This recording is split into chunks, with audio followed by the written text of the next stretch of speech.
Welcome back to Old Coin Adventures. There is something about the 1977 Jefferson nickel that most people completely overlook. And if you've ever found one in an old collection, coin jar, or a handful of change, this is information you don't want to miss. At first, this nickel doesn't look like a coin that could attract serious collector money. It's a familiar design, a common denomination, and more than 297 million were struck. But here's where the story takes an unexpected turn. A small detail on the reverse can separate an ordinary 1977 nickel from an example that collectors are willing to compete for. And we're not talking about simply finding the right date. We're talking about condition, strike quality, and especially the tiny details around Monticello that can completely change how the coin is valued. The difference may be difficult to notice with the naked eye, which is exactly why so many examples are overlooked. In this video, I'll show you what to examine, which characteristics deserve serious attention, and how to tell the difference between a genuinely desirable coin and one that only looks unusual because of damage. But the biggest question comes later. How much can a remarkable 1977 Jefferson nickel actually be worth? What did one of the finest known examples bring at auction? And if your nickel turns out to have the characteristics collectors are looking for, where can you have it authenticated, and where could you potentially sell it? So stay with me, because by the time we finish examining this nickel, you'll know exactly what could make a seemingly ordinary 5-cent coin worth taking very seriously. Let's begin with the story behind the 1977 Jefferson nickel, because understanding where this coin came from helps explain why certain examples can become so interesting to collectors. The Jefferson nickel had already been part of American coinage for decades by the time 1977 arrived. The familiar portrait of Thomas Jefferson appeared on the obverse, while Monticello remained on the reverse, creating a design that millions of Americans encountered in everyday transactions. But by 1977, the United States Mint was producing enormous quantities of nickels for circulation, and the Philadelphia Mint alone struck more than 197 million Jefferson nickels that year. That sounds like a huge number, and it is. So why would collectors pay serious money for a coin that was produced in such large quantities? The answer isn't simply the date. It's what happens when you combine condition, strike quality, and the tiny details that separate an ordinary example from an exceptional one. That's where your 1977 Jefferson nickel deserves a much closer look. Start with the obverse. Look carefully at Jefferson's portrait, especially the hair, cheek, jawline, and the open field surrounding his face. A circulated nickel will usually show contact marks, scratches, wear, and a loss of sharpness across the highest points. That's completely normal. But when you find an example with unusually clean surfaces, strong original detail, and very little evidence of circulation, you're looking at a completely different category of coin. Now focus on the coin's overall appearance. A 1977 Jefferson nickel from the Philadelphia Mint can appear without a mint mark, and that detail helps distinguish it from coins produced at other U.S. mint facilities. But don't make the mistake of thinking the absence of a mint mark alone makes the coin rare. It doesn't. The 1977 issue had a large mintage, so ordinary examples are not considered rare simply because they were produced at Philadelphia. In fact, PCGS describes the 1977 Jefferson nickel as fairly common in most grades, while examples around MS66 become much scarcer, and MS67 or higher are rare. And that's where our search becomes much more interesting. The grade of a coin can completely change the way collectors view it. Imagine two 1977 Jefferson nickels sitting next to each other. They have the same date and the same basic design. One has been carried in pockets for years, while the other has remained remarkably well preserved. The first coin may have little collector premium. The second could be worth dramatically more. But condition isn't the only thing you should examine. Turn the nickel over, and now focus on Monticello. Look carefully at the building and, most importantly, the steps beneath it. This is one of the most important areas to examine on a Jefferson nickel.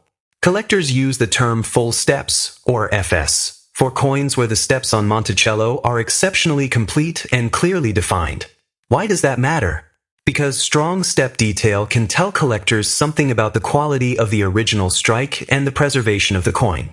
On a normal circulated nickel, The steps may be worn away or interrupted by contact marks. Even an uncirculated coin may fail to qualify as full steps if the strike isn't strong enough, or if marks interrupt the important details. So when you're checking your 1977 nickel, don't just glance at Monticello. Get a good light, use magnification, and tilt the coin slowly. Then examine those steps one section at a time. Are they sharp? Are they clearly separated?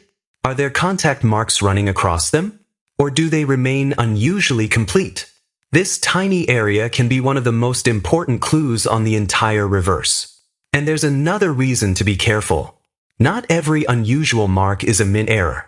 A scratch is not automatically an error.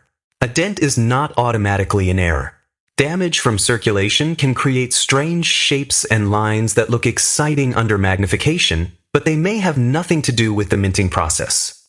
A genuine mint error is something that happened during production. That's very different from damage that happened after the coin entered circulation. So if you notice something unusual, don't jump straight to a huge valuation. First, identify exactly what you're seeing. Compare it with a normal 1977 Jefferson nickel. Study the date, inspect the lettering, look at the rim and edge, and then examine the reverse under strong lighting.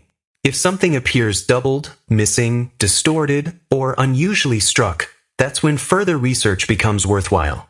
But there's one more factor that can make an enormous difference. The surfaces. A coin can technically be uncirculated and still have enough marks to keep it from reaching the highest grades. That's why professional grading becomes so important when you're dealing with exceptional coins. The difference between MS65, MS66, and MS67 may not look dramatic to an inexperienced eye, but to collectors and grading specialists, those differences can be extremely important. And this is exactly why the 1977 Jefferson nickel becomes such an interesting search. The coin itself isn't automatically rare. The extraordinary examples are. A regular 1977 nickel can be common, while a superb MS67 full steps example can become a serious condition rarity. In fact, PCGS records only a small number of examples at the highest levels, which helps explain why collectors compete so strongly when one of these exceptional coins reaches the market. So now we've reached the important question. What happens when one of these top-quality 1977 Jefferson nickels actually goes to auction? How much are collectors willing to pay? And could a 5-cent coin really cross the $1,000 mark? The answer is much more surprising than most people would expect. In Part 2, we'll reveal the documented auction prices, including an exceptional example that sold for $11,400. We'll also compare that sale with another 1977 full. Now it's time for the question we've been building toward. How much can a 1977 Jefferson nickel actually be worth? The first thing to understand is that most 1977 Jefferson nickels are not worth thousands of dollars. The coin was produced in large numbers, and ordinary circulated examples are generally common. The real excitement begins when you find an exceptionally preserved coin with the right characteristics, especially strong full steps and an extremely high grade. And we don't have to guess about the potential value. There are documented auction results. One of the most impressive sales came from Heritage Auctions in May 2024. A 1977 Jefferson nickel-graded MS67 Plus full steps by PCGS sold for $11,400. That's an extraordinary result for a 5-cent coin. But there's an important detail behind that number. This wasn't an ordinary 1977 nickel. Heritage described it as the sole finest example certified at the time, with a population of only 3 coins in MS67, and just one carrying the MS67 Plus designation, with none graded higher. That exceptional condition is what made the coin so desirable. So, if you have a 1977 nickel in your collection, don't look at that $11,400 number and assume your coin is worth the same amount. The grade has to be comparable. The surfaces have to be comparable. The strike has to be comparable. And the full steps designation is extremely important.